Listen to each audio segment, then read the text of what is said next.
రావాలని వస్తాయని కూడా నమ్మకం ఉన్నది. బీజేపీ మీద నమ్మకమైంది. బీఆర్ఎస్ పార్టీని 10 ఏళ్ళు ఇక్కడ చూసినాం. అసలు కేసీఆర్ గారికి ఎంత పెద్ద శిక్ష విధించినా తప్పు లేదు. అది ఏ శిక్షనే కానివ్వండి. 2001లో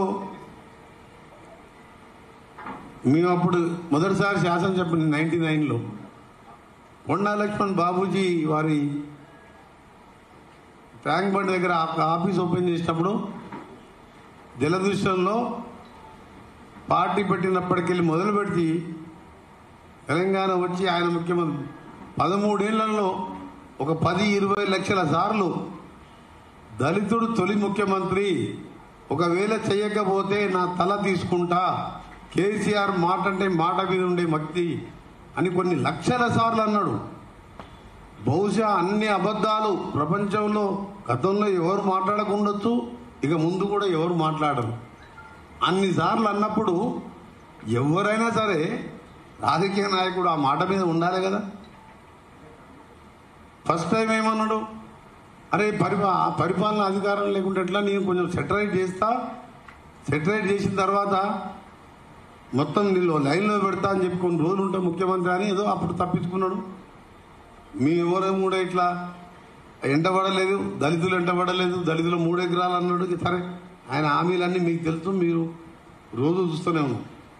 రెండవసారి ఇచ్చిందంటే రెండవసారి ఇయ్యలే. మొదటిసారి దళితులలో మాల వర్గానికి మంత్రివర్గంలో ఛాన్స్ లేదు, మహిళలకు ఇయ్యలే ఫస్ట్ 5 ఏళ్ళు. రెండోసారి మాదిగలకు అవకాశం ఇవ్వాలి 5 ఏళ్ళు. అందుకనే ఈరోజు ఆయన అహంకారం, అవినీతి, కాళేశ్వరం నుంచి లిక్కర్ దాకా ధరణి పేరు మీద 1000 ఎకరాలు తీసుకొని ఇవాళ వాళ్ళ ఇంట్లో ఆయన బంధువులు ఎవ్వరు కూడా 5-10 వేల కోట్లకు తక్కువ లేడు. సంతోష్ రావు అనే బినామీల పేరు మీద టానిక్ వైన్ షాప్ పెడితే కూడా 5-6 వేల కోట్లు సంపాదించిండు. ఒక్క లైసెన్స్ మీద 10 షాపులు నడిపించిండు. ఒక ఎంఆర్పి రేట్ 10,000 ఉంటే 50,000కి 1,00,000కి అమ్ముతాడు అన్న. ఆ బ్రాండ్లు ఎక్కడికి దొరకవది మన. అంటే ఏ స్కామ్ వదిలిపెట్టలే. అందుకని అలాంటి అవినీతి పరుకి కాంగ్రెస్ పార్టీ కార్యకర్తలు నిజంగా వాళ్ళకి సల్యూట్ చేయాలి. ఒక సీనియర్ కాంగ్రెస్ నాయకునిగా 10 ఏళ్ళు ఎన్ని కష్టాలు అనుభవించిండు మా